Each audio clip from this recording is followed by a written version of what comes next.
Well, ladies and gentlemen, boys and girls, welcome one more again to another episode of Two Broke Twimbos. Did you just watch Goof Troop or something? What's going on over there, bro?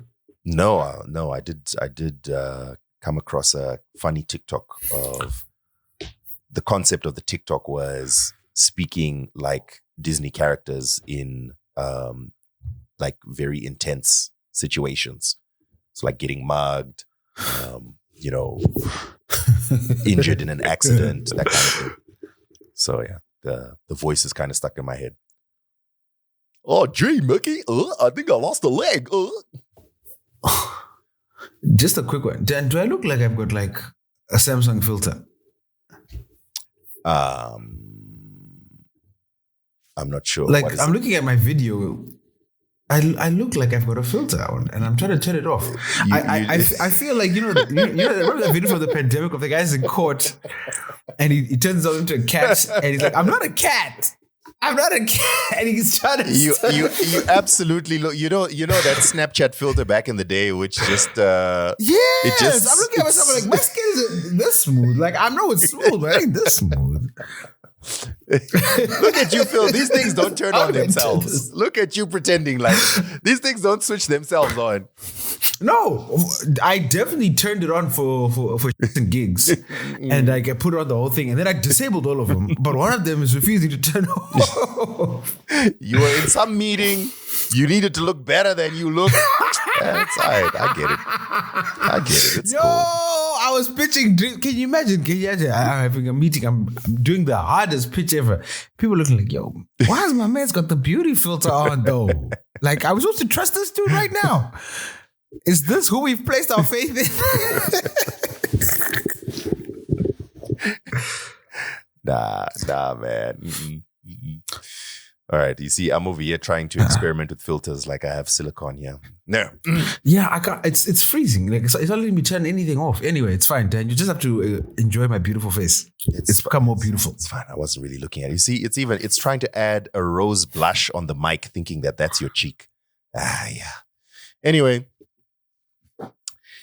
No. The mic actually does have a red thing. Oh, I see. Okay. It actually has. That's good. That's good. I was worried. It's part of the mic. I was worried. It's a nice away game mic.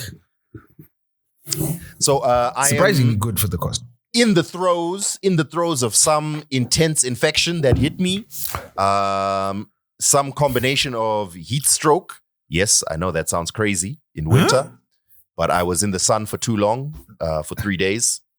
And then Sunday night. What were you doing in the sun? Where were you, Dan? Oh, we were at our convention, Phil, where I was serving as an attendant. Oh, yeah. Yeah, so I was standing in the sun for too long. You're sitting right at the edge. Is that what's going on? No, I was standing. I was the captain of a segment. So I should have sat down, but Kamika self-importance. So I need to oversee, make sure everything is okay. What? But that I know. Yeah. For those that understand, I think like a lot of people who aren't familiar with won't get what we're trying to impart here. But there's rankings at conventions, right? And there's no rankings, and I'm not trying to impart layer anything. one. No. There's a social hierarchy, Dan, but it's implied. It's not a strict. It's an implied social hierarchy. Let me give you my. I was just trying to explain how I'm not feeling well. But anyway. But I'm just saying, you've obviously got people in the front row. The front row were the participants in the programming. Then obviously when Waripa stage, top of the hill, top of the pile. Then the contributors. But then also you've got the people that are standing at the back that are ushering people. This sounds like a lower level of deep seek, just completely like hallucinating. Yes, you're describing absolutely the wrong thing, man. Anyway, the point of me telling this story was that I think I got heat stroke, and then on the Sunday night, someone organized the World Cup watch party, and there was someone distributing tequila and Jaeger and we were making whiskey sours.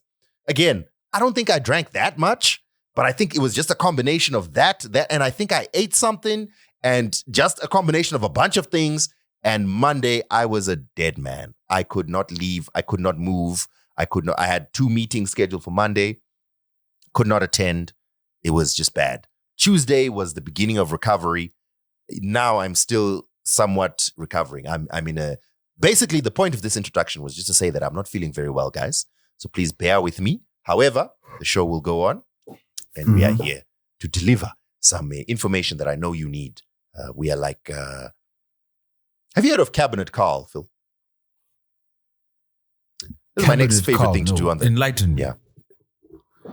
So there's this, in fact, I think it would be good to get your live reaction to it. Just pull out your phone, Phil, open Instagram and just search for Cabinet Carl. So he's a creator. Cabinet Carl.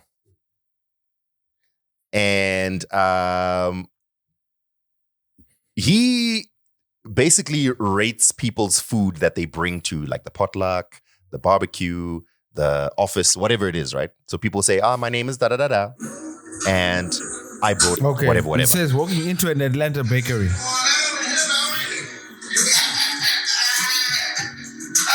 Look at his most watched videos because he obviously tries to do other gimmicks, but the only gimmicks that he's really known for, those are the ones that get him the 20 mil.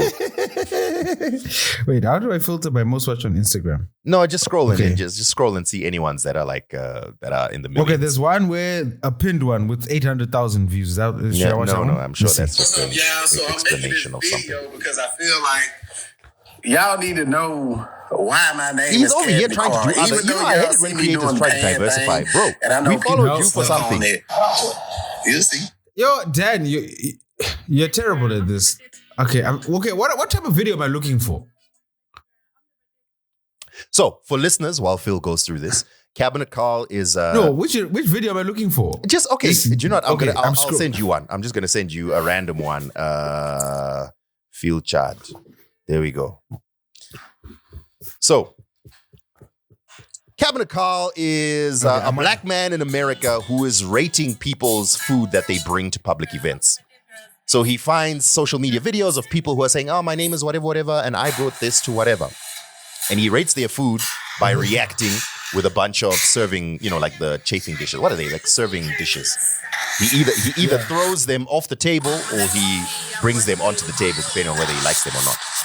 So that little gimmick of his. I hate to do it to you, but these people want to see paprika on them devil eggs. Panic. Hey.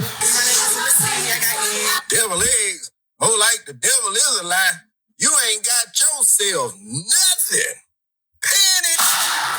Okay, I've got the gist. Okay, why did you bring him up? So I'm now explaining to the audience. So he reacts to the food that is shown as to whether it will be good or bad food by either hurling things off of the kitchen counter or bringing them on. So he's created this thing that he starts his videos with, which is like that Batman sigil, in the sky type thing. His is a little serving dish plate thingy. Yeah. So what happens is whenever people are now posting food online, people are in the comments, calling for him to come and review the food. So it's just all over the comments like Cabinet Carl, and they're putting images of plates and whatever. So what I was trying to get to was, I feel like so much has been happening that people have been calling out for us to react and give common sense takes to what's happening. Yo, that was a long roundabout way of me just introducing you to someone I find quite funny on Instagram. There's another favorite thing that I'm doing another thing that I'm quite keen on doing here on the podcast is every time I find something interesting on social media, I'm going to share it with you. So yeah, look him up, Cabinet_Carl. I think he's hilarious. Also, he's wrong on a lot of things, by the way. And every time someone posts like African food, he's always like hurling it off the counter. I see what you're doing, man. Anyway. Quick other story that I want to get into before we actually start the podcast, Phil. I've been flirting with the idea, and I've been using sort of agents. Wait, you've been flirting? Dan, you're a married man. How dare you? But now I officially have the Hermes agent installed on my devices, and I'm literally using an AI agent to work. You got the herpes on your computer? There's this huge disconnect that I think exists. I think the majority of people, when they hear people talking about AI, they think that, am I being gaslit here? Am I going crazy? What? Hey, multi-trillion-dollar valuations. Hey, OpenAI versus Anthropic. Hey, and then they use ChatGPT and they're like, this thing can't even count how many R's there are in strawberry. You know what I mean? Okay. Pause. My food deliveries here. Mashika.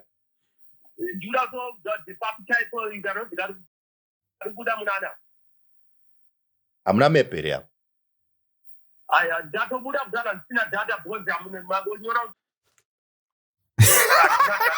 This is staying in the show. Keep recording this, Dad. Do not record this. Record this. Record this. All right. I know that. But can I'm snap mepe ka munurasika.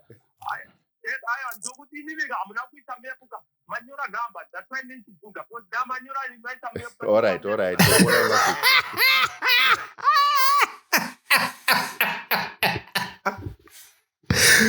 Oh, I love Zimbabwe so much. Oh my God. What's the point of having delivery apps? You're like, ndina data. Yo. You know, this is one thing. Are you recording again or you stopped recording? I hadn't stopped. I was still recording the whole time. Nah, this is gold. Just obviously censor your address, but everything else is gold. This is such a common thing to happen in Zim, by the way. Every time I have any kind of delivery, the person will phone and say Murikopi. And I'm like, brother, the app, whether it's InDrive, whether it's a food delivery, whatever it is, it's there in the app. Then say, oh yeah, ndina data. Bro, what do you... And the thing is, you know where I live, Phil. It's difficult to describe. It's difficult because you're going to go through multiple lesser known roads. So I'm going to have to say, oh man, it's so frustrating.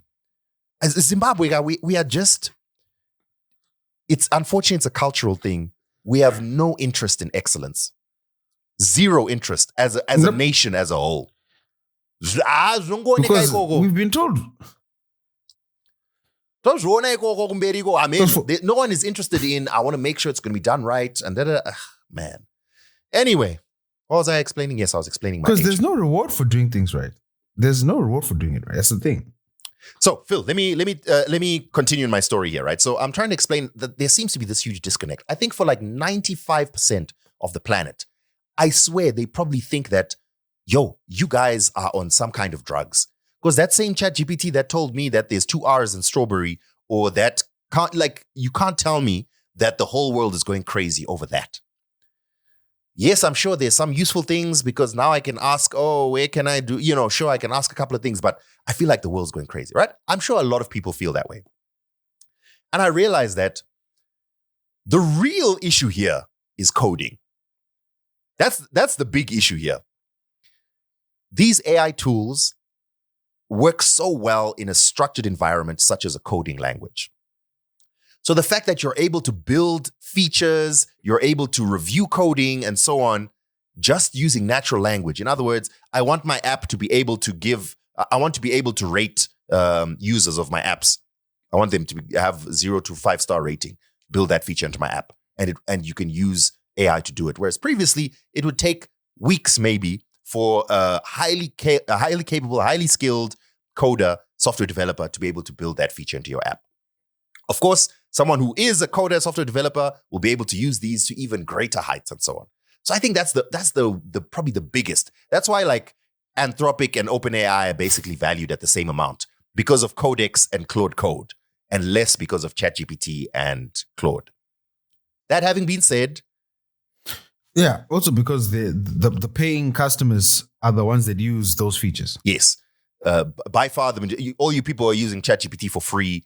It's just marketing basically. But anyway, that having been said, agents are some kind of combination of coding and our normal chatbots, which is if your chatbot can figure out what the next thing should be, if you had a tool that was then able to, whether through code or through actual steps, do things, that would be game changing. So now all of this stuff has kind of existed. And yes, we've seen announcements that it works and so on. But over the past few months, lots of people have been going crazy because now they're literally doing things with their AI. I'll give you an example. Now, as you know, Phil, I am now running a boutique agency of sorts. I do PR comms marketing, and I do some influencer work as well. Another pause. I think he has found where I live now. Hello.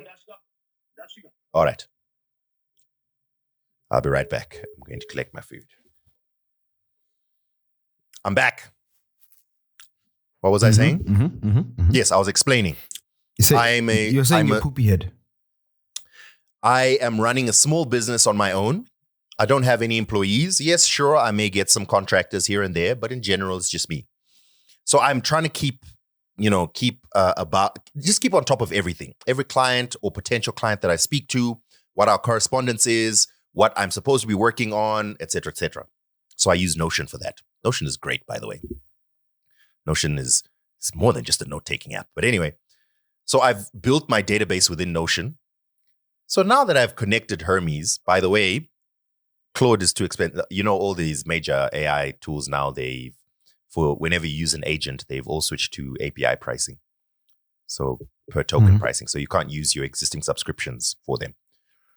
So I looked for what is the cheapest but still robust. DeepSeek. DeepSeek version 4 Pro is now the brain of my Hermes. My Hermes can now then connect to my Claude to do Claude tasks. It can connect to my Gemini to do Gemini tasks, et cetera, et cetera. But DeepSeek is the brain of it. And it's good because I've done a lot since I set it up a couple of days ago, and I've still spent less than $1 in my API costs. So it's actually great. And yeah, so I gave it access to my Notion. I gave it access to my email, one specific email, just to monitor and give me updates on who's expecting a response from me. What am I supposed to do today? What recommendations do you have in terms of how I should respond based on what you know that I'm currently working on, et cetera, et cetera. I gave it access to my calendar, and I was like, all the tasks that I have to do today, arrange them in my calendar according to how long you estimate each task will take. Then I get my to-do list for today. And then I set up an automation that every morning at 7 a.m., I want you to deliver via Telegram because I have Hermes via a bot on my Telegram, which, by the way, that's a whole side story that I'll tell one day about how difficult it was setting up Telegram. You'd think that's so simple, but anyway. Yeah, so then it's going to send me an update. I set that up today, so I'll only know tomorrow when I test it. It's going to send me an update like, morning, this is what you're supposed to do today. These are your tasks. Before 11 o'clock, you're supposed to do this. Then you have to give this person a call, right? These are all things that you can do manually. I'm not trying to say that this is groundbreaking in the sense that it's doing something that you can't do. But I'm not the one who did it. Hermes did it. You know what I'm saying? Mm-hmm. And it's working, and it's correct. It's right. It's like, now, obviously, I understand that there's always potential for it to hallucinate, to make mistakes. So I instructed it to build its own failsafe. So it's not allowed to process a delete or remove command, and it's not allowed to contact anyone. Only I'm allowed to do that. So even if it tries to do that on its own, I've created a layer that before anything is executed, if it contains remove, delete, whatever, then it must be rerouted to me to review. So I don't know if that's going to help, but it gives me at least a bit of peace of mind since I have this autonomous agent which can do stuff on its own and decide to do stuff on its own, having access to all my files and hard drive and whatever. Anyway, so yeah, I don't know, Phil. I've been messing around with it this week, and I'm like, I will often preach not to buy into the hype, but man, this stuff is powerful, dude. The stuff is great. It is. And maybe it's also because I've just been overwhelmed because I'd set up quite a few automations, but I was using cloud agents. I'm still very iffy about putting an agent and giving it root access on my machine. I still haven't been able to take that leap, but I have found some benefits to it. So as you mentioned, like I've done a few workflows. So for example, every meeting I take, I document. And then I've got a master document on Google Drive where I upload my master meetings, right? So it's literally just a multi-tab document. And every time it gets updated, there's a new tab with that. Then I've got automations for, as you just mentioned, like every email that comes in, newsletters, etc. And they create multiple tabs in a document. And what I can do is every week, what it does is it does a get it done and what I call an ADHD layer, where it goes back and says, okay, these are the tasks that you should have done last week based on the files, based on your images. Can you please confirm if these tasks were done? Yes, no. Yes, no. If not, then it creates a schedule that gets sent to this other app I use called Structure. Structure then literally structures my weekly tasks. But I have noticed it's a little difficult because not the tasks don't account for things that pop. You know, like, oh, I need to travel here. I need to have a call with Jan. This, that, and the third. So, but anyway, so that's really helpful. And then what it also does is it builds a mind map and says, these are the tasks you've completed. These are the projects you're working on. Please confirm if this was going on. A, B, C, D, A, B, C, D. It's been nice. But then I also realized I was spending so much time tweaking or just looking at the information. I wasn't even doing stuff. So I've realized all I really need is a simple mind map and a simple task list. And then I'll just get stuff done. Then what I have been trying to do is now just train it on how to complete the simple stuff, which I've been very good at now. So sending out or sending reminders about emails, follow-ups. I just built a Kanban. I think I showed it to you a few weeks ago, where I got tired of paying for Monday because I was paying for Monday and Monday was like $80 a month, right? I built a replica of Monday in Google Sheets that does almost everything Monday does, but just in Google Sheets. So there are useful use cases, which I agree with you totally. Like but I sometimes I wonder, are we spending this much time tweaking these new tools because we're the frontier, or are we spending this much time tweaking them because we're just getting excited with this new thing that's and it's providing such a minimal benefit in the grand scheme of things, but it's just exciting. So it makes work exciting again, which I also like. And that's the thing, like I get more excited about toying with the AI than doing the work the AI is telling me to do. So I often wonder. Okay, Phil, the automations and tools you've described, great.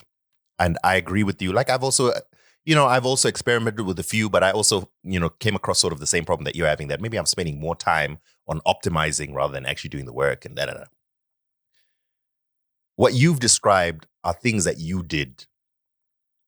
I'm telling you that with Hermes, now I've only started playing with it this week, so I'm sure I'm going to come across some limitations and things that I need to be careful of. But this Hermes agent, which is essentially let's just call it a more refined OpenClaw. That's the concept behind it. It is the one which is finding the tools, updating the tools, creating the automations, etc., and just giving me updates. It could do some of the things that I'm assigning to myself. I just know that some of them, like for example, any direct correspondence with clients, I don't want my agent to do that, because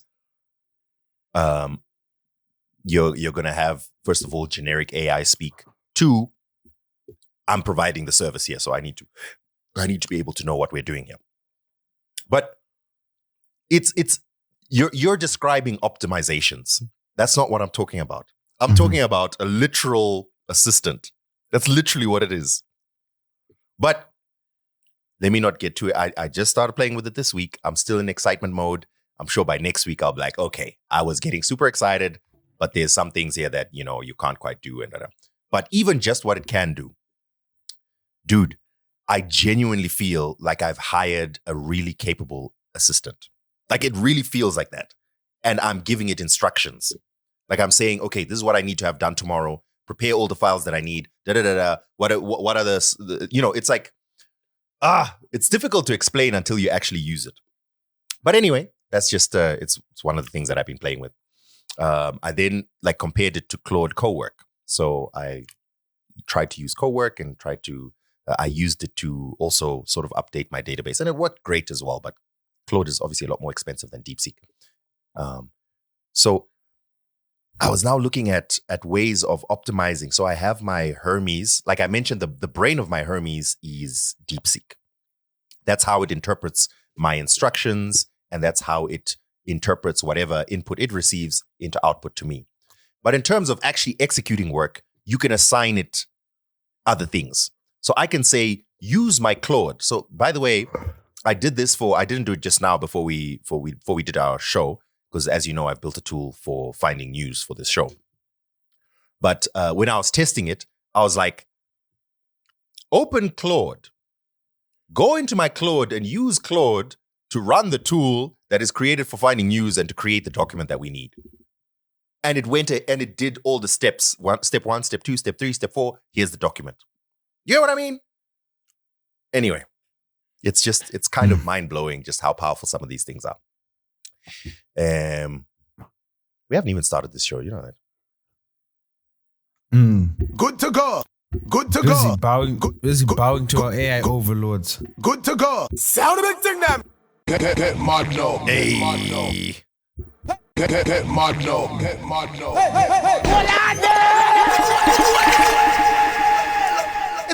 It's a few minutes in, but you know, it still counts. It still counts. I would say so. Eh? Let me hear a drum play.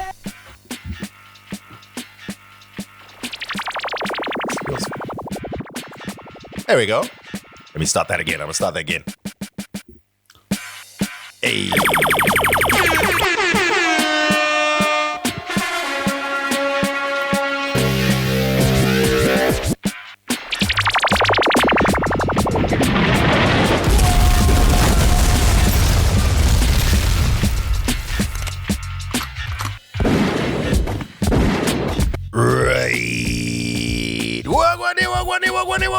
Welcome, ladies and gentlemen, to another episode of your favorite podcast. Two Broke Twimbos are back one more again, despite the challenges, despite health, financial, and emotional challenges. We are here. My name is Danny, that guy, aka Danos, the Mad Titan, aka Denias, aka Denimbi, you know, My Life Your Entertainment, aka shout out to everyone brave enough to take Air Zimbabwe's first flight in 14 years or whatever it is. Direct to Gatwick. Yeah. No, it can't be that long. Oh, well, I guess. Has it been that long since we've flown to the UK? I don't know how long it's been. That's right. He's here with the unlocking, the unmistakable, the irrefutable, the still not back home. We'll still try to get Floss, the big boss, big pizza, P6 in the low, filthy Phil, DJ Mkara, and of course, Shamdi Tengero Dringy. Hello. I am calling you from the high seas in the Mediterranean. I am on an Odyssey. What's up? Stay tuned. Don't touch that dial. Later on in the show, I'll give you my IMAX review of Christopher Nolan's new epic, The Odyssey. Dad is jealous. Look at him. That reminds me of a joke. It's like a comic strip type joke from years ago on Twitter, and it's Odysseus standing in his ship shouting, comrades, let us go on an Odyssey. And they're like, yeah, what is that? And then he's like, it's a long and difficult journey which is named after the only survivor. And they're like, yeah, wait, what?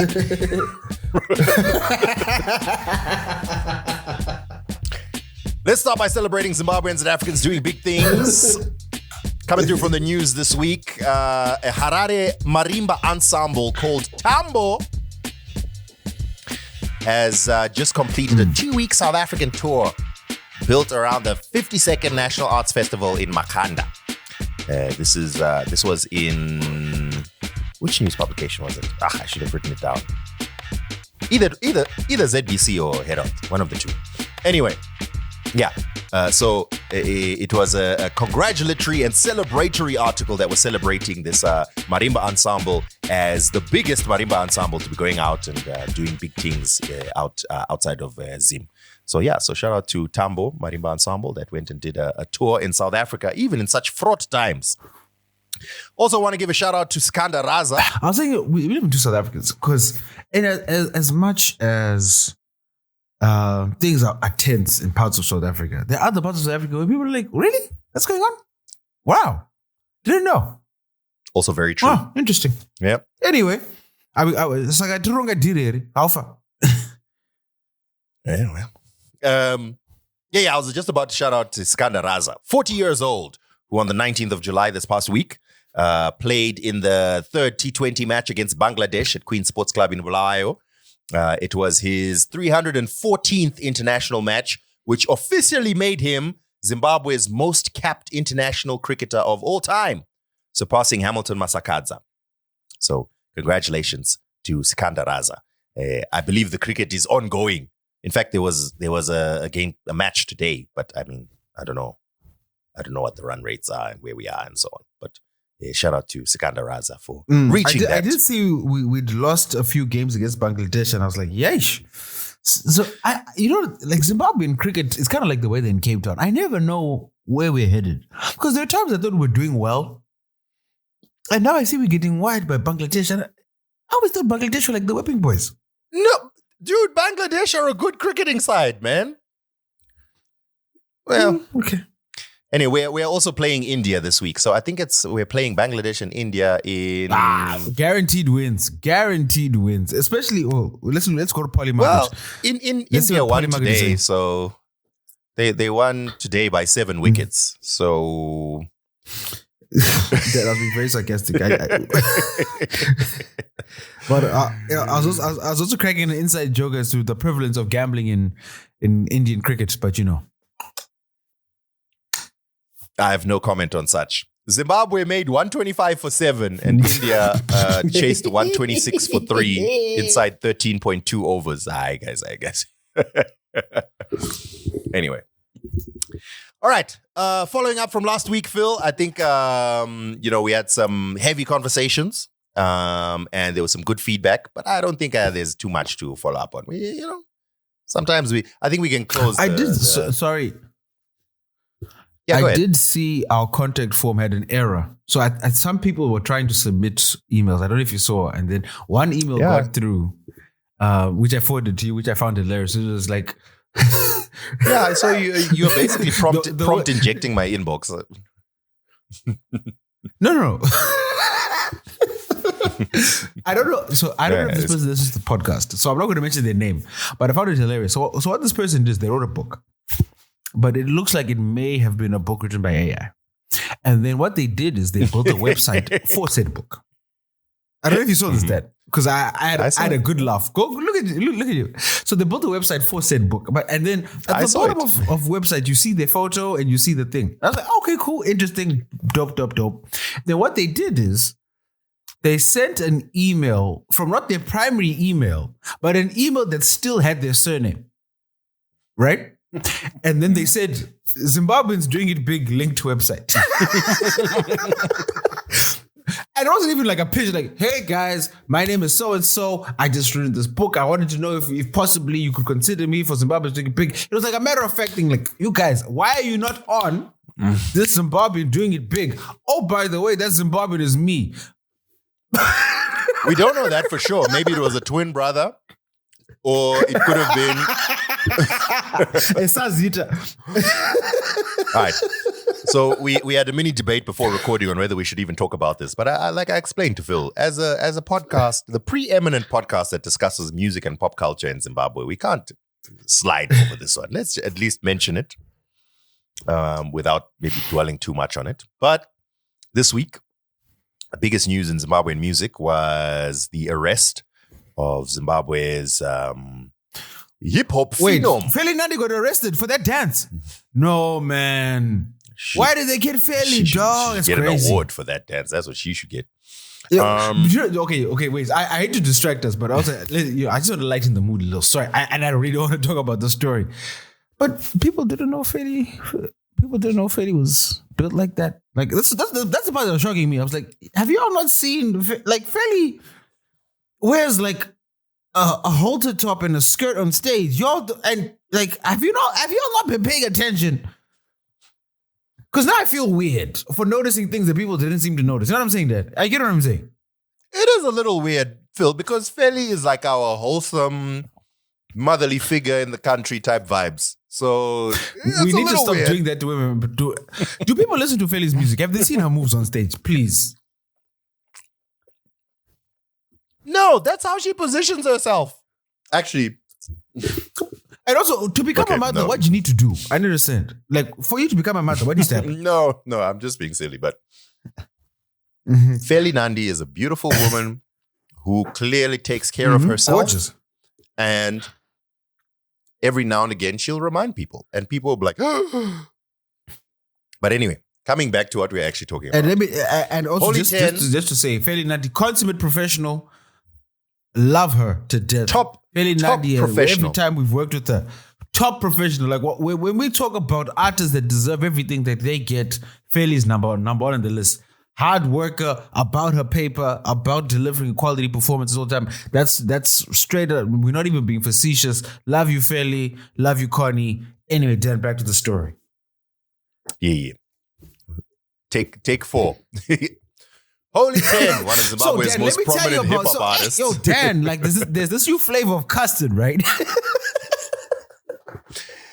Holy 10 was arrested this past week on alleged rape charges. He is alleged to have raped a 14-year-old girl. The story is that this happened on the 20th of July, and I think the arrest happened, was it today or yesterday? This 14-year-old, I think, is based in South Africa, but she's Zimbabwean, and the story is that I don't know the full details, but I think the allegation is that he lured her to his place in Hatfield by promising to put her in a music video, and then allegedly committed this heinous act, including threats of killing her if she would speak about it. She immediately disclosed what happened and went to the police, and the police went and arrested him. As you can imagine, this is huge news by the very fact that Holy 10 is one of the prominent Zimbabwean musicians, but also because you may, if you've been following this podcast for a while, you'll know that Holy 10 has been in many weird conversations over the past, shall we say, 12 months. So I think a lot of people were immediately like, well, this is when chickens come home to roost. Which I understand that sentiment. However, and I saw the accounts that posted this story, right? I saw even people I know, women, vehemently posting, he's being framed. I was like, even if that possibility exists, like, yo, are you not worried, guys? Are you not worried that you are aiding and abetting and defending? Like, do you know what I mean? We all know that sometimes things in this country are a little shady and not straightforward. We all know that. What? It's crazy. Have some level of care, because there's also just as high a likelihood that everything about this is as it seems. In which case, are you sure? Are you sure with what you want to defend here? That's all I want to say. At this point, it's arrests and allegations. He's apparently been sent out on bail for $500. So he's out and about facing trial. But yeah, so that's what we know so far. This was all confirmed. The police commissioner, the police spokesperson, Commissioner Paul Nyati, confirmed it, and he said that the arrest had happened and investigations were underway. He appeared before the magistrate, and now he awaits trial. There was an image that was circulating on social media where people were saying this is the supposed 14-year-old girl. It's understandable. That is a fake image, by the way, before people make the gross comments that they were making. Even if it was a real image, still inappropriate. But yeah, that was a fake image. It was actually of a Tanzanian influencer or something that was circulating. I didn't see the image. I saw the clarification that the image that is going around is fake. Anyway, so that's the story. As of now, there isn't much to know or much to add to it, and I don't think this is the type of podcast where we're going to sit here and make conjecture about what happened, what. You know, that sounds distasteful to me. So I didn't even want us to bring up this Guan, to be honest. But yeah. But that is what happens. I've disassociated a little. So now y'all know. The next big story in Zimbabwe from this week, Phil, is from the skies. I love how we just stated the facts. We're like, okay, cool. We just pulled the Candace Makalele there, bro. Unless there's something you want to say. I don't want to say anything there. You know what? At least he got to celebrate his son's birthday. You know what I mean? That's what I'll say. All right. This past week, I mean, you know, Wednesday. Yeah, that's all we can say. No, and on to the weather. Dan, what is the weather? No, we're moving on. Next story. This past week, on Wednesday, the first flight direct between Harare and London after a long time.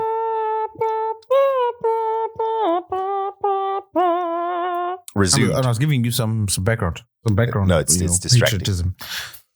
Air Zimbabwe officially restarted its direct flight to Gatwick Airport in London. We know Heathrow for what? Heathrow for who? Actually, should we not call? Let's call one of the people who was on that flight. Utandi. Yeah. yeah, call her. I don't have a setup to call her, but let's call her. She's always wanted to be on the podcast. Let's call her. You see, the problem with calling married people late at night, Phil, you cause problems for people. No, I know. Yagi understands. Yagi will understand. That's the good thing is, it's when the husband doesn't know you, it's a problem. Let's see if... no answer. You got no pull in these streets. No pull in these streets, man. Anyway, yeah. So we saw some people who actually took that flight and arrived safely. So a couple of okay. Why is this news in Zimbabwe? Why would a podcast be sitting here discussing, a new route opened up for Air Zimbabwe? Well, first of all, y'all don't understand. Air Zimbabwe doesn't have that many routes. Okay, so a new route is a big deal. 2, international. You guys are joking. Air Zimbabwe's routes are Harare, Bulawayo, Vic Falls. That's one flight. Harare, Joburg. Does that still happen, Phil? No. Oh, I don't think that's still happening. We just have Harare. No, she just said, can you text? I'm going to say, never mind. We were trying to call you on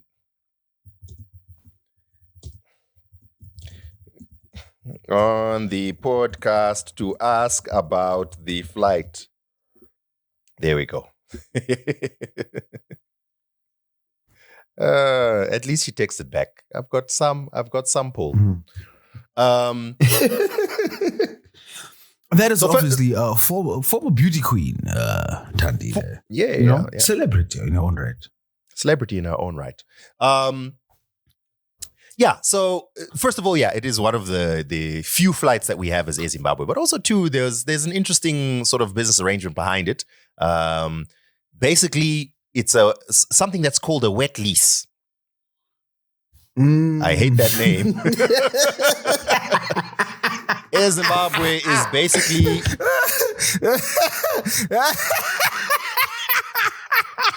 renting a Spanish registered. I'm a 12-year-old. Spanish registered Airbus A330. Operated by this Spanish company. Lease is what happens. Is what happens when you go to the club with too much money. So I saw a lot of people talking about this, and I guess it's because I was wondering why it felt like bigger news than it actually is, and I realized it's because a lot of my feed is made up of diaspora people.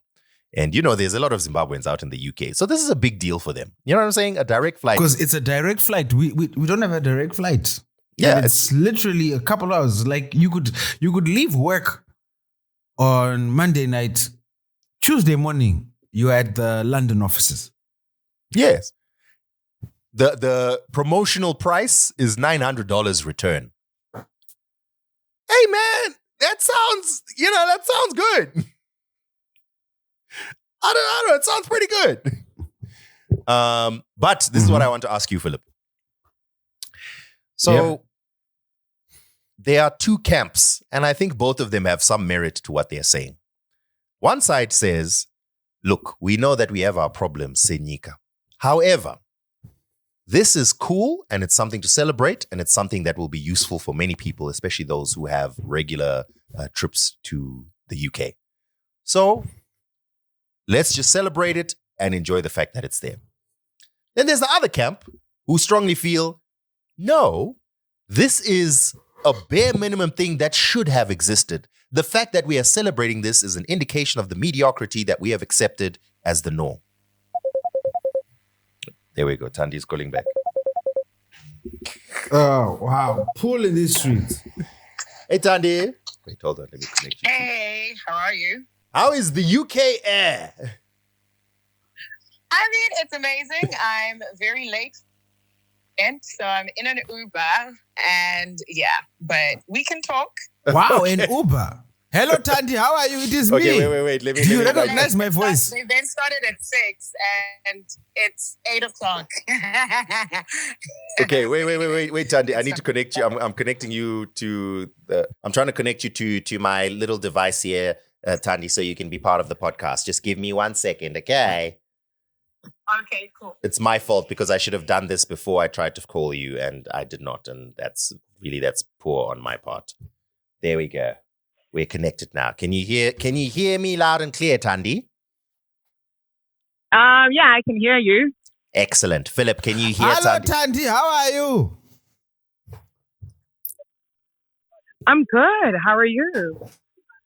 So we were just talking about this, I am well. the return of this flight to the UK, and then we said, actually, we know someone who was on it. So could you let us know how the inaugural flight, or rather the after a long time not being there and has finally come back flight to the UK with Air Zimbabwe, how did it go? How was the in-flight service? How was the pilot? How was the entire experience?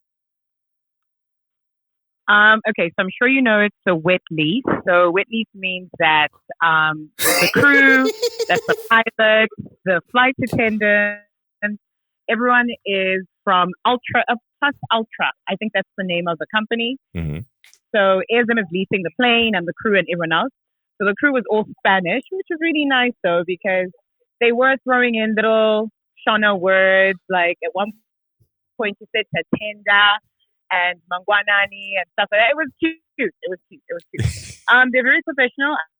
It was a good experience. I think that there's been a lot of negativity online about the flight, but after experiencing it, I had a good time. We were served good food. You could clearly see it was made in Zimbabwe. They used a lot of like Zimbabwean products. I got kefalos yogurt. I had chimombe milk in my coffee. Just little things, that really make it feel more like home. It was a 10-hour flight, so that was good. No lost baggage.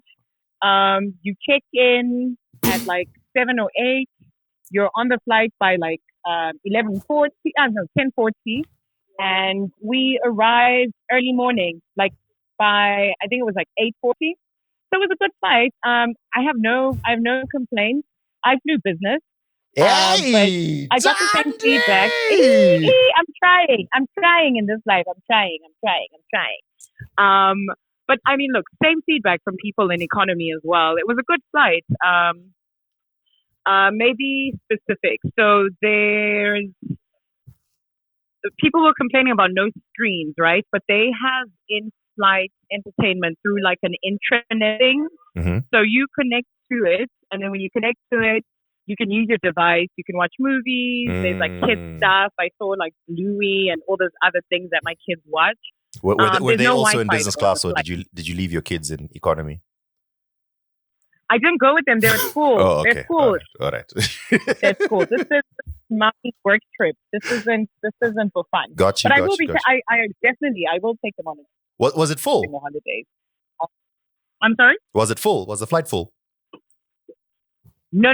So the flight wasn't full. Mm-hmm. But just to clarify, there were a lot of people on the flight. I mean, I saw an article, a headline saying government officials. That's not true. I even helped like an old gogo and her husband. They were like, please help me connect to the Wi-Fi when we landed in London.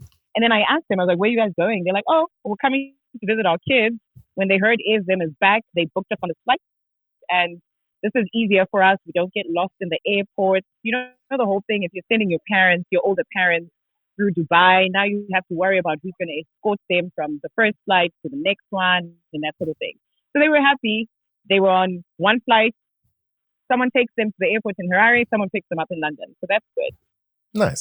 There was quite a lot of people, a lot of non-Zimbabweans on the flight as well. There was a couple from Zambia. They said they were in Harare. When they were checking flights, Air Zim came up. They chose the flight. So, yeah. Very cool. Okay. I mean, it's good, right? It's good that it exists. No, it's good. And then another thing, so I'm sure you know my work is in trade and investment, and this is why we are invested in this flight. But we do know there was a consignment of peas that was on the flight. So we spoke to the people who were sending the peas. They're very excited. So before, what they would have to do is they would have to send their peas to South Africa by road and then put it on a flight from South Africa to come to the UK. But now they can just drive it to the airport and send it, and it leaves at night and it's here in the morning, straight to the shop. So that's a good development.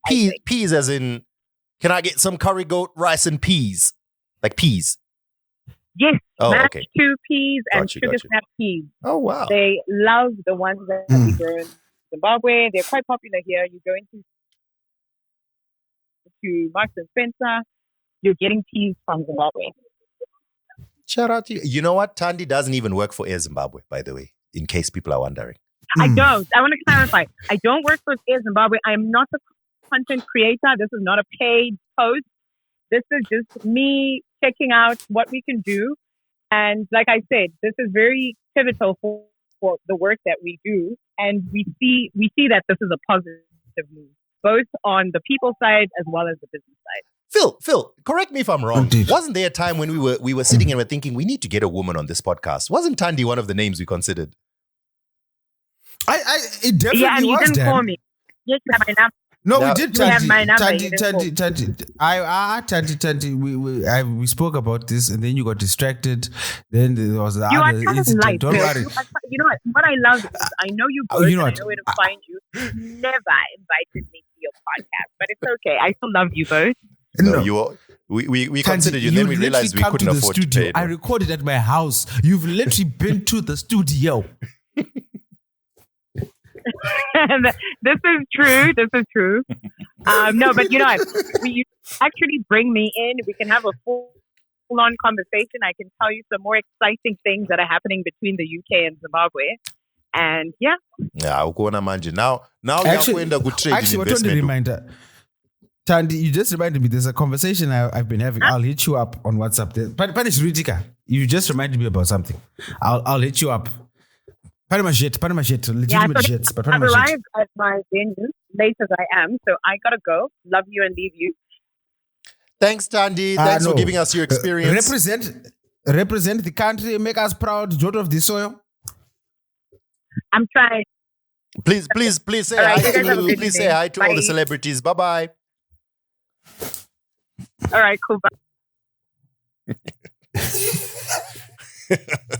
Anyway, so now it's difficult to ask the question that I had asked earlier, which was, there's 2 camps.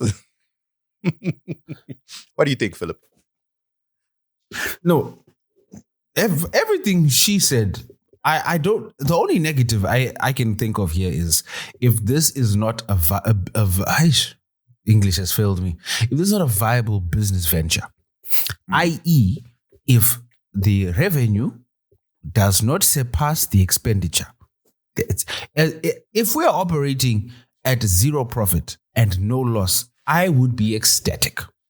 Especially considering the depreciating asset costs are no longer on us, they're on the Spanish airline provider that was discussed earlier. Perfect. I think we need more routes. This makes it easier for us to trade. It makes it easier for us to cross. There's so many Zimbabweans who invest, or rather Zimbabweans living in the UK who invest in Zimbabwe and vice versa. If they're able to travel easier between the 2 countries, beautiful, great, love it. Am I happy that it's an Air Zimbabwe flight, but attention passengers, please look for the exit to your right. Hola. Okay. Am I happy about that? Not really, but it is what it is. Why not? We'll figure it out. Why not? What's wrong with that? This is apparently very common in the airline world.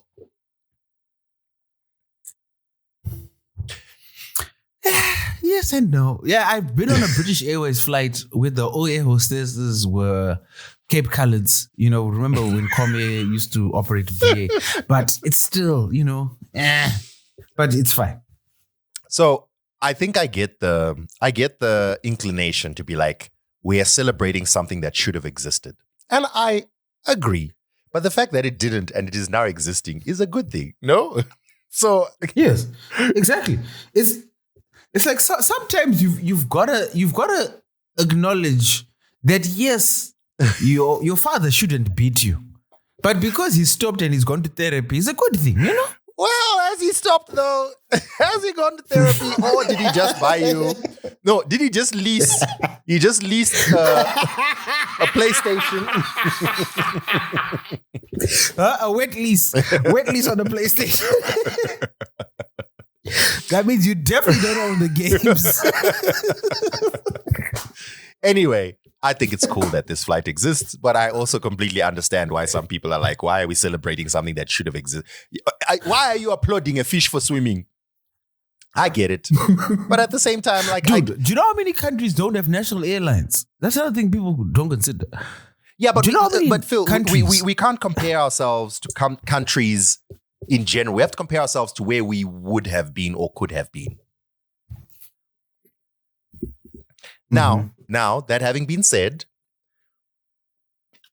just a reminder that, life is already hard. You know what I mean? I feel like if you have the mindset of this should have already happened, I'm not going to celebrate it. And in general, in other things, and I'm not talking about there's agendas and there's politics and all of that separate. I'm just talking in your general mindset. Even if you should have been already eating healthy, but you haven't been up to this point, when you start, that's something to celebrate. Even if you should have been going to the gym, but you haven't been, when you start, it's something to celebrate. I just mean, have the mindset of celebrating even the small wins that even they should have already existed. That having been said, let's not sit over here and not pretend like, it's a flight to the UK, bro. We used to have these. Upper we are renting. But it's okay. It's okay. It's something to celebrate. It's something to start. At least, customer support at Air Zimbabwe is back on its feet, I guess. It's good. This is a 13-month term. So I guess that's what will determine whether it is really viable. But I would imagine that all the risks are captured in whatever the cost is. So yeah, let's see what happens after 13 months. Let's go to the UK, Philip. Let's go, buddy. Do a 2BT event out in the UK. Catch up with our patrons and our listeners out there in the UK. It's just $900. We get there. We link up with our filling station. Do a ting. Mm-hmm. I think we should do that. Mad ting. $900 only. Guys, if you up your contributions, we can pay our arrears, pay the the things that are owed. And then if there's enough to buy 2 tickets, hey, why not? Okay. Shout out to the people that donated this week. Yes. We got some good donations this week. It was lovely stuff. Yeah. Shout out. Much appreciated. Yeah, no, shout out to Chinashe and shout out to him and obviously Motorlike Paints. If you're looking to repaint your home or vehicle, look no further than Motorlike Paints, the finest paint distributors in the nation. That's Motorlike Paints. See, look at that. When you send us money, we'll shout you out. Free ad. Quid pro quo. Okay, moving on. Congratulations to Spain. Good stuff. Okay, I don't know if this is worth talking about on the podcast. Wait, whoa. What? Dad, come on. This whole World Cup, you've been hitting us with serious sports ball updates. The World Cup final happened, which I actually watched. And your only thing is, well done, Spain. Let's move on. Dude, there's so much to talk about there. All right, let's be honest. That final was less than spectacular. It was like a great. No, it was atrocious. It was tactical battle. Tactical. Let's not lie. So it was not pretty football. The there was a little bit of credence to the conspiracy theorists that, Argentina's getting away with murder because those guys were playing like some brutes. I will admit that. They got but a red I do card. feel it was a little overhyped. But that's the thing. And that's part of my argument. Like, a part of me was saying, they are getting punished for this, but there was so much that was let go. And I think the ref was maybe trying to not ruin a World Cup final and just let the players play. But at a certain point, it got a bit much. But it was not pretty football. But I think the highlight for me, obviously, was Donald Trump. Once again, the gift that keeps on giving. I love that he got photoshopped out of the final photos on by the Spanish FA. That was beautiful, hilarious, incredible. And I love how Infantino What did you think of that? Man's like, we gotta go. What do you think of what? What did you think of the halftime performance? So here's a bit of context. So I've got a friend. Shout out to Kim. Kim is a publicist who you know, Dan. She was also Blackie's publicist. So she was part of the team hosting the Smirnoff. Okay, it's fine. Smirnoff got a free ad. Shout out to Kim. The Smirnoff fan park, and she was like, "Yo, I'm running the fan park in Santon. Do you guys want to come through?" So we're like, "No bet." Came through. So she had reserved a table for us. And we were there. And while we were there, actually, one of the performers was Chucky's favorite artist, Uncool MC. So like there was Cool MC, there was Tulani Too Cool, a bunch of DJs. And because of that, anytime there was a stoppage in play, the DJs would chicka chicka, and then, it was just, din din di. So I saw You mean during the match? halftime show. Yeah, but also during the stoppages, and then obviously during halftime and before and after the match, the DJs went on stage. So I saw the halftime show. I didn't hear it because the DJs were playing. Okay, let me give a brief overview. Yeah. So I think I won't remember the order in which people came out and all of that, but I'll just try and mention the people that were on there. So there was Justin Bieber, as Phil mentioned. He sang some song. He sang, I think it's Hallelujah. A slow song, obviously not one of his most famous songs. I thought that was a weird pick for the World Cup final in an arena with 100,000 people or however many were in there. That was a weird choice of song, and I don't think it landed. But yeah, cool. Then there was BTS. They did what's that song? Dynamite. Staying alive. No. Dynamite, which even I know that song. High energy, big performance. Yeah, it landed quite nicely. Who else was there? Madonna. Yeah, she did all right actually. Madonna, like she was being. I'm trying to remember now. Who was Ronaldo and Ronaldinho driving around? That was Shakira. What? What? Yeah, as in original Ronaldo and Ronaldinho were like in a little, little golf cart, train cart thing. And they were driving Shakira. Was it Shakira or Madonna? I can't remember. Then Shakira. Shakira, the real MVP.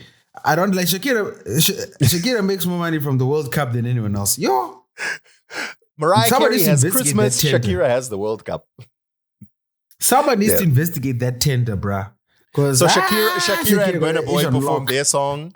I don't think it's a good song. It's like how cool would it have been if Shakira did like a little medley of her biggest hits, and then Burna Boy came out to yeah. That would have been lit. But they did their World Cup song and whatever, and it was like whack. Anyway, then there was what was the name of this? Such a hater. The Muppets, the Sesame Street Muppets, Miss Piggy and Kermit. Yeah, I saw Miss Piggy there, and I was very confused. It was weird because they did it together with Coldplay. It was, I don't know, man. Apart from the individual performances, I genuinely did feel like this just feels out of place. I don't like it. It just didn't feel right. And I get it. It's because I'm used to a certain thing. So anything different to that thing will feel weird. But even then, even with that realization, man, we were just watching this. We were watching this game. It was rugged and gritty and 0-0 at halftime. Imagine your team is 2-0 down and you're watching Miss Piggy and Kermit sing. Yo, that TV will see the wall, bro. That actually would have been. You know what I would have loved that? Because obviously the third and fourth place playoff game was the day before, and at halftime England were 4-0 up. Correct? Yes, correct. Yeah. I would have that's when that afternoon. Dude, can you imagine? Imagine you're in France, especially if it was the other way around. If France was up 4-bar. And then Shakira's doing Waka Waka. Gary Neville would lose it. Shakira Tornani. Roy Keane. Kermit Roy Keane would go crazy. Kermit the Frog and Miss Piggy. Are you kidding me right now? You know what? Actually, screw FIFA. They denied us gold. Can you imagine Roy Keane at halftime while Miss Piggy is singing and England are 4-0 down? Oh, that would have been gold. That would have been gold. Yeah. Anyway, the World Cup is over. Very entertaining. I wouldn't go so far as to say the best World Cup ever. Absolutely not. But a good World Cup. I think Qatar last year was more entertaining. The late night matches from this part of the world were annoying. The over Americanization with the hydration breaks and the ads, man. But the football was actually good. So, I can't complain too much. America did okay. That's my thinking. They did okay. They got a passing grade. Okay, moving on. We need to wrap things up, Philip. I can feel the end of my abilities here. Some quick things to note. I've also got a meeting just now. But yeah, I think I need to do my Odyssey review. Yeah, okay. Tell me about it. Okay. Obviously, for those of you that don't know, the Odyssey. Okay, wait. Let's end with the movies and stuff. Wait, Phil. Wait. Let's just quickly do a quick tech ombudsman and then we do the movie reviews. Oh yeah, there's a lot of tech. Dude, there's so much happening this week. Yeah, but let's focus on this one, which has got everyone talking. If you've come across any tech news headlines this week, it is likely that the one that you've seen the most is the news that an OpenAI experimental model / agent apparently hacked its way out of a sandbox and hacked into Hugging Face. And people were freaking out. Those are my agents. That's what Dennis is doing. This is what he's doing, guys. Be careful. This is hilarious because we had this discussion in the group and then I actually got a call from radio to explain this on air today. So let me explain the story and then we can discuss. So OpenAI are running a benchmark on an experimental, I want to say agent, but I think the news says it was on GPT 5.6 Sol and an experimental model, I believe, or agent. I can't remember what the phrasing they used. So they had it in a sandbox environment, meaning it had no access to, air quotes, the outside world. It was isolated from network connectivity, and it was running a benchmark tool in which it was testing out cybersecurity abilities. Now, allegedly, I wonder if I should tell you what happened as it happened or how we discovered with time. Let's do it from a time perspective. Hugging Face were chilling. If you're unfamiliar with Hugging Face is like a repository of AI models. So if you are open source, open weight models. Yeah, exactly. So all the like small language models, open source models, modified AI, whatever. If someone is a programmer and they're working on building their own sort of AI, they would host it on Hugging Face because Hugging Face has all the resources. And, so it's like a repository think of it as a collection of all small AI models. So Hugging Face were chilling and they were getting alarm bells ringing, gring, gring, gring, you've been hacked. They were like, what the heck? So they're trying to figure out how they got hacked. They tried to use, obviously, like all the premier top technology companies, they have access to some of America's frontier AI models, like Claude Fable. Maybe they even have Mythos. They have GPT 5.6 Sol. They probably have Gemini 3.5 Pro testing or whatever the case is, right?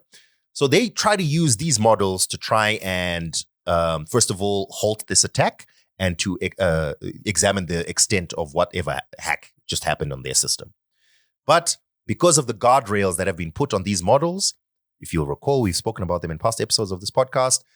Claude Fable had guardrails put on it. Even GPT 5.6 Sol, when it was launched, had to have guardrails before the US government would allow it to be released and da-da-da-da-da. Because of those guardrails, it was unable to halt this attack.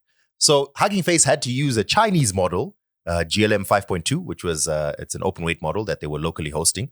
And that was what they were able to essentially use to contain this hack and then to analyze. So they basically put out information that, we've been hacked. We're still trying to figure out who hacked us, what it's about, and so on and so on. We've enlisted the help of OpenAI and other partners to help us. OpenAI put out their statement that, we're over here helping Hugging Face figure out who hacked them. A couple of days later, OpenAI put out a statement like, you see what happened was... turns out it was actually us. So the story is that this tool, 5.6 Sol, and this experimental tool were in the sandbox mode working on this benchmark. And it realized that this benchmark, the answer to this benchmark, we could either figure it out ourselves, or an easier route is to go and find the answer on Hugging Face. So it then, instead of applying its resources to figuring out the answer to the test that it had in front of it, it started using its resources, autonomously, by the way, no one told it, to start figuring out a way to break the sandbox and break out of that containment and get onto the internet. Once it was able to access the internet, it was then able to access Hugging Face and hack into Hugging Face and try to find the answer within Hugging Face. So the reasoning was, I've been asked to benchmark something on cybersecurity. I don't know, I'm going to figure out the answer, or I can look for the answer in this big pile of AI tools that exist on Hugging Face. So, OpenAI then put out this thing. And the way they framed it, I was like, this is crazy, man. This rogue agent just acted autonomously to figure out a previously undiscovered or what do they call it? Unintended route out of the sandbox and da-da-da, which actually did happen. But, I mean, these tools are insanely good at hacking and blocking hacks, which is like, it's really a thing, right? First of all. Second of all, keep in mind that Anthropic and OpenAI are currently in the process of filing for IPOs. They are both in this war of trying to showcase who's got the better model. Gin up press. The Anthropic are going to come out and say, Claude Mythos is crazy, bro. It's too dangerous. We can't release it into the Oh my God, guys. The US government has just banned Claude Mythos. A Fable is banned, bro. This thing is crazy. What does that do to the... powerful. It's like, wow, Anthropic have really figured out this AI thing. Their stock price goes up. The IPO is going to be huge. OpenAI can't take this lying down. I see you. Fable sounds cool though, but you know what our model did, bro? That thing just like broke through a sandbox and then it went on the internet on its own and then it hacked Hugging Face, bro. That's crazy, bro. You know what I'm saying? Now, I'm not here saying that these things didn't happen. They did happen. It's just in the best interests of both of these companies to make their models look as dangerous as possible, because then it shows how powerful they are, which then puts them in good light for when they list on the stock exchange. So I think there's two concurrent conversations to be had. One, cybersecurity is crazy in the age of AI. Human beings cannot defend systems anymore. You need AI to defend against AI, and that's just a crazy situation we find ourselves in. So there's a whole conversation about, it's crazy that this agent was able to autonomously break out of this system and da-da-da. That's a crazy conversation to have, yeah. And a lot of cybersecurity people are apparently shook by this sequence of events. But also another parallel conversation to be had is, these people are taking us for idiots. They're playing with us. Because it's basically, if we can mess with their emotions, we can increase our stock price. That's the angle that everyone is going with. And I don't like that. And both of those things can be true, by the way. And then there's a third conversation to be had about the US frontier models are being deliberately limited. Therefore, they are not able to work in some situations. And therefore, this US company had to use a Chinese model. Yep. And I think there's also, as you've highlighted, the new Kimi model, I think it's 3.2, and then GLM as well, have now come relatively close to Fable. And they are 80% cheaper, as Dan was highlighting with what he's using with his Hermes model. So interesting things are happening in the AI space, and they're happening at an incredible rate. And the longer it takes for Anthropic, and especially the longer it takes for OpenAI, because OpenAI has delayed its IPO, the lower the value proposition that they're bringing to the public markets becomes. And all this is littered in with a slew of questionable financial practices, questionable accounting, questionable valuations, questionable return on investment, questionable profitability. Interesting times. That's what I'll say. I think instead of, without beating a dead horse, which we've discussed ad nauseum on this podcast, it's very interesting times. And this is one way for them to gin up press. Whether it's good or negative press is I think, irrelevant at this point. But it certainly is an own goal when, even though your quote unquote tool was so powerful, it hacked into another open source repository. The fact that a Chinese model based on open weights came to the rescue does not bode well for the American AI industry in general. I love it. I'm happy with this. Not that I support, Supreme Leader Xi, but I don't trust Sam Altman. I think even the Amadeus are taking us for idiot.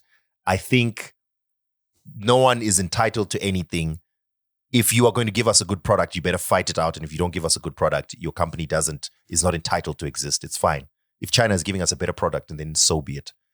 Also reduce your prices. Although I know you can't because it's too expensive to even run what you're trying to do. So, good. Disrupt. Now, there's an even deeper conversation to be had that most of these Chinese models are allegedly just distilling the frontier American models. In other words, Claude.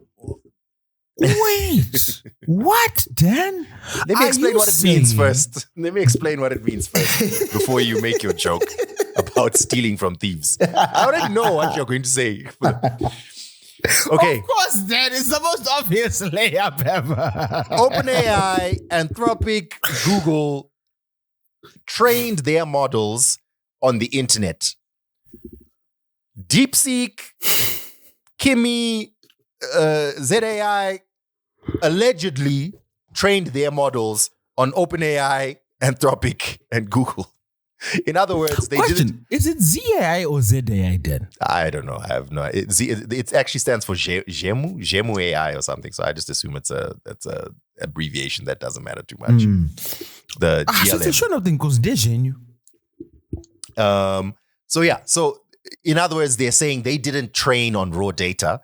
They just ran like millions of queries or billions of queries on these Fable models and then used that to train. So it's much cheaper.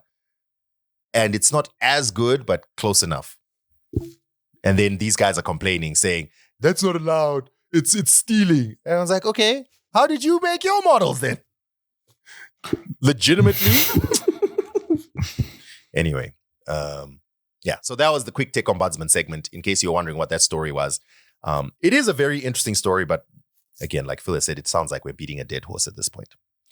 Okay, now Phil, this is your time to shine. Phil went to watch the Odyssey, as no one intended, in IMAX, but digital, not 70. But it was as one of our nerdy patrons pointed out. It was digital IMAX, not filming. It wasn't 70 millimeter. Yeah, whatever. Yeah. Okay. Why did you even go to IMAX in the first place? Because, dude, the aspect ratio is actually amazing. Oh, dude. Okay, I'm going to jump around here. But to answer your question, there's a scene in the Odyssey. I think, let me not assume that everyone knows about the Odyssey. Because I've soon realized that some people did not go to schools as good as ours. Because we did the Odyssey, or one of the Odysseys, in primary school. Mm-hmm. And then continued to do it in high school. Some people had no idea about the Odyssey, which, it's Zimbabwean educational system, Mawan. Anyway, no, why must we learn about Greek mythology, not even history, Greek mythology in Zimbabwe? Speak on it. Do they know about Nyami Nyami, Phil? Go ask someone in Greece if they know about. But technically, Nyami Nyami, there's Nyami Nyami in this. Let me not detract because I'll get back to it. Go ask them in Greece if they know about the Witch on 11 Months Bridge before they ask us about the Odyssey. Anyway, yeah. For those of you that don't know, Christopher Nolan, amazing film director. One of my favorite directors, obviously, The Dark Knight, Dark Knight Rises, Tenet, Inception.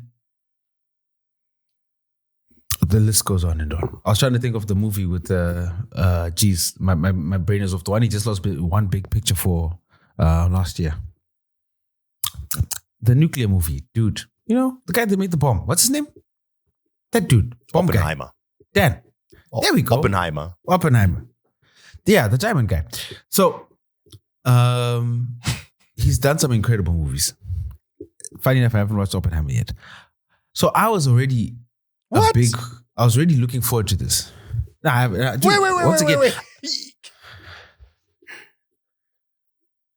Okay. I didn't have the screen to watch Oppenheimer. I will, but I didn't have the screen. And I'll get to why I haven't watched Oppenheimer when I explain why you need to watch this in IMAX. If you have the opportunity to, or watch this in a theater, at the very least, watch this in a cinema. Please do not wait for this movie to come out on digital because you're missing out. And I say this to say, one of the common complaints with Chris Nolan movies is the audio mix. And I've realized it's dependent on the cinema you go to. And it's the same audio mix that he had in Odyssey is a similar audio mix that he had in Tenet, where dialogue is really low and the action gets really loud. But I watched Tenet at home on my home theater. So it wasn't a train smash, but it was really loud when the action started actioning, and I've got neighbors, so I didn't want to disturb them, right? So you turn it down, but then you can't hear the dialogue. You got to find a balance. In the cinema, there's a scene when they're on a boat and lightning is striking. It's a storm and they are battling. And it is the most engrossing scene I have been. Like, I felt like I was in the water because of how incredible the audio, the sound, the light all comes together. And that's just one example of how, what's the word I'm looking for? What an immersive experience this movie is in IMAX, in a cinema that has the sound to really reflect what Nolan is trying to do and the journey he's trying to take you on. Right. So, preamble aside, there was a lot of talk on this about this movie. Yeah, there was a lot of talk about this movie. We discussed it a bit last week, but it's been going on and it continues to go on about, oh snap, before I even did this, Dan, this is a real conversation I overheard in the gym 2 days ago. And I'm not exaggerating. White woman in the gym. Mm-hmm. And the big reveal by who she's speaking to. So she's like, it's literally like, did you hear about the Odyssey? Yeah, it's this movie. It's based on that classic book, The Odyssey, But it's doing quite well apparently, but I'm not going to watch it. Can you believe what they did, They got that Lupita lady. She's so dark, the black one, They got her and she's playing Helen of Troy. It's not right. It's not right, okay? Because that's not who she looked like, okay? She didn't look like that, these people, they're just too much. And the other thing, they've got this person called Elliot Page, okay? She's one of these trans people, apparently, okay? And it's just not right. I mean, what are they doing? This is classic, okay? It's a You're classic, saying you heard story. This. Yeah, dude, I'm literally at the next station hearing this, and I'm like, I'm in two states, because on one hand, I want to burst into rapturous laughter. And I wish I was exaggerating, Dan. Dan, I wish I was exaggerating for the podcast. The person I was with, can confirm this off air. I wish I was exaggerating. This is an actual conversation that I overheard. So on one side, I want to burst into laughter. And the other side, I'm like, yo, I don't think I've actually, okay, I have, but I don't think I've heard line for line, point for point, a red pill Facebook comment in real life. You know what I mean? Like I always, for some reason, I always thought like it's people just wandering for online because they're anonymous. But this is someone saying this live in a public space, public forum. And the person they're saying to is agreeing, oh man, this is wrong. This is wrong. This can't be right. This is wrong. And here's the reveal, Dan. The person she's speaking to. No, don't spoil Indian. anything. Okay. Mm-hmm. No, the person she's speaking to is Indian. And he's just agreeing blindly. I'm like, my guy, this woman is speaking against diversity in film. Do you not realize you're also part of the diversity?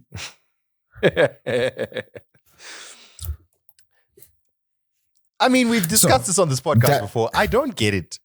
Anyone can make anything. What's the problem? Anyone can make any movie about anything. There's no requirement. Relax. Anyway. And once again, the funny thing is, Dan, and even as a joke, because after watching the movie, you know what we do? Once I'm done, I've got to see my Chris Stuckman. Mm-hmm. I've got to see my boy EA Voss. I got to see what my boy at Heavy Spoilers is talking about. Just to make sure that they saw what I saw. Taz hates that. You know what I mean? She can't stand that.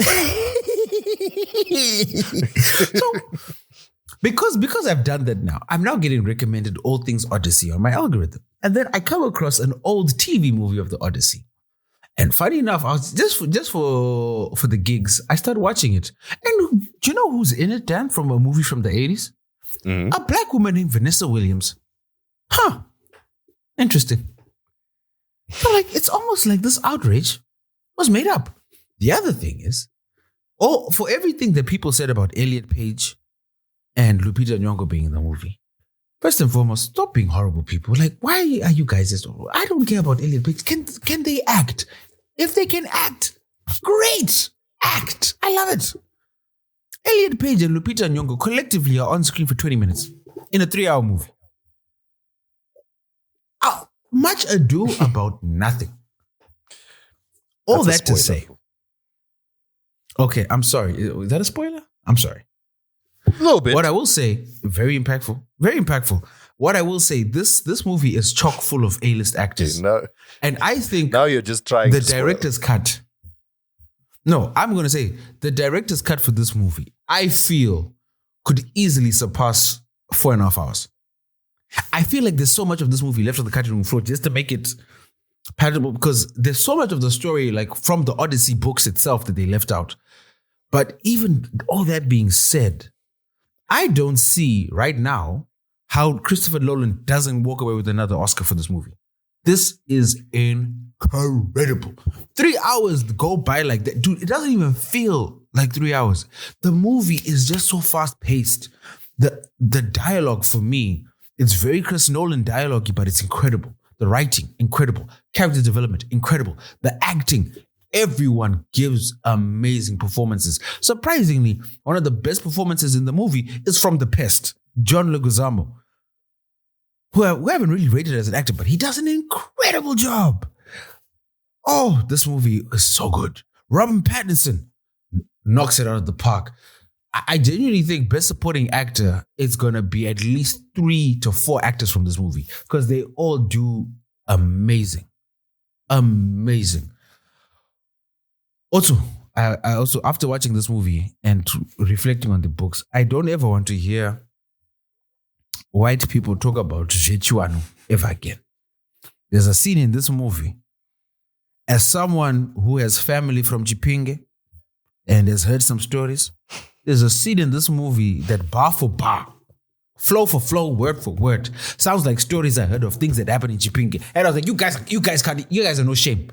You better flow, bar for bar, word for word. I don't hear white people say anything about Zhechuanu ever again. When you see the scene, then you know what I'm talking about. I'm telling you. But outside of that, You have to watch this movie. Dan, immediately from sooner. If I get money in the next few days, I'm going back. I have to. It's amazing. It's amazing. This movie. I will be close to an IMAX cinema soon, so I'm going to hold back until I am able to watch it as Nolan intended. No, you have to. While we're in the realm of movies, we had a couple of trailers drop this week. For example, the official trailer for Avengers Doomsday, which drops in December of this year, dropped this past week. It's got a lot of people hype because this is essentially the introduction of probably the most important Marvel villain. Because we've seen Thanos, we've seen Kang, well, kind of. Probably the most impactful and most important Marvel villain is Dr. Doom. So, yeah. So we are expecting him in Avengers Doomsday in December. The trailer dropped. It was exciting, but it also looks like it's extremely complicated. So we were just having an interesting discussion about, do I have to watch all 65,000 movies and 234,000 TV shows to catch up? No. There's just too much. But it does look like they're going to try and to pack in a lot of stuff from the Fox X-Men series, from all the Deadpool movies, from some of the TV shows that are outside of the official Marvel. What do you call it? Canon. So yeah. Then we also got a trailer for the next movie in the DC verse. That's the Clayface, which is a horror movie, it looks like, starring the iconic Batman villain. And this is a smaller, lower key than Superman, Supergirl, which kind of flopped. And it looks like it's going to be like a body horror type thing. So yeah. Reportedly, the budget for this movie was about $40 million, produced by Matt Reeves, the guy who did Batman. So that's going to be interesting. So yeah, both of those trailers dropped. So is a lot for us the to Clayface show in the same universe as the Penguin? Theoretically, they're all in the same show but I'm not sure if officially they are, because this is now DC overseen by James Gunn, right? So James Gunn has restarted the DC universe, and the first movie in the DC universe was Superman. So this is the new universe with Superman. That's where Peacemaker was retconned to be in this new universe, even though it was originally part of the former DCEU, the extended universe, but now it's just the DCU. So Superman, then Supergirl, then Clayface. I think Clayface is the third movie in this new universe. The TV show, the movie Batman is technically, in fact, we haven't been told.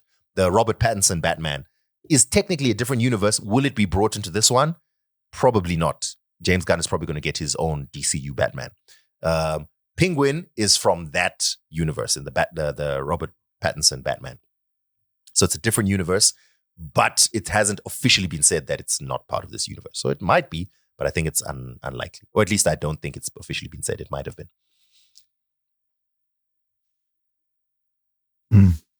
All right. Well, I'm looking forward to it. Granted, there's a massive backlog. I was going through my Real Good app, which shows the shows I'm supposed to watch or the shows I started watching. I'd forgotten about Wonder Man. I still haven't watched season 2 of Loki. I started Loki. X-Men season 2. Prioritize Loki. That's such a good show. And it helps to understand sort of like the multiverse and what. Yeah, but I don't lie, dude. I've kind of diverted from the Marvel universe, so I get you. I'll probably go watch it in the cinema. But I'm not doing first week. You know what I mean? I was way more excited about Odyssey, and Odyssey did not let me down. Odyssey is such a great movie. I can't wait for you to watch it so you understand why I'm so excited about it and why you understand the hype is real. This is one of the few instances where I understand the hype fully. This movie is incredible. Matt Damon! Incredible performance. Anne Hathaway. Oh, dude. Oh, there's so many. Dude, there's these lines. Oh my! There's so much. Okay. There's so much to All right. unpack, Okay. but I can't ruin it. Granted, if you've read the books, you know basically what happens. But the way Christopher Nolan did it, the subtext. Oh my gosh, dude. There's so much to unpack. Oh, it's beautiful. And time. I think Christopher Nolan definitely is a woo-woo-han. I'm seeing it now. He's definitely a level 10 woo-woo-han. Because he does some, his stories have too much woo-woo in them for him not to be. Well, okay. Okay. Let's take advantage of this time to bring our episode to a close. I will look forward to watching the Odyssey. It will, not by next week, but the following. In fact, next week we should be good. I will watch it soon. Hopefully also next week, Spider-Man drops. Maybe I'll go watch that as well. Or maybe I'll wait till I'm in Cape Town. I don't know. We'll see. Guys, that's another thing I need to watch. Now I need to remember what happened in the... guys. Yeah. Ladies and gentlemen, boys and girls, thank you very much for tuning in to another episode of Two Broke Twimbos. This one was all over the place, but nevertheless, we hope you enjoyed our ramblings. Please, if you would like to support us, do take note that our PayPal is not active at the moment. So you may, as some have taken the initiative to do, donate directly via EcoCash. So if you would like to get that number, just DM. If you are in the Patreon group, then you already have it. And we would greatly appreciate it. Shout out to everyone who has done so to date. Apart from that, love to hear your thoughts. If you've watched the Odyssey, what did you think? Let us know. And on that note, I guess we shall bring it all to an end. We out. Whoa!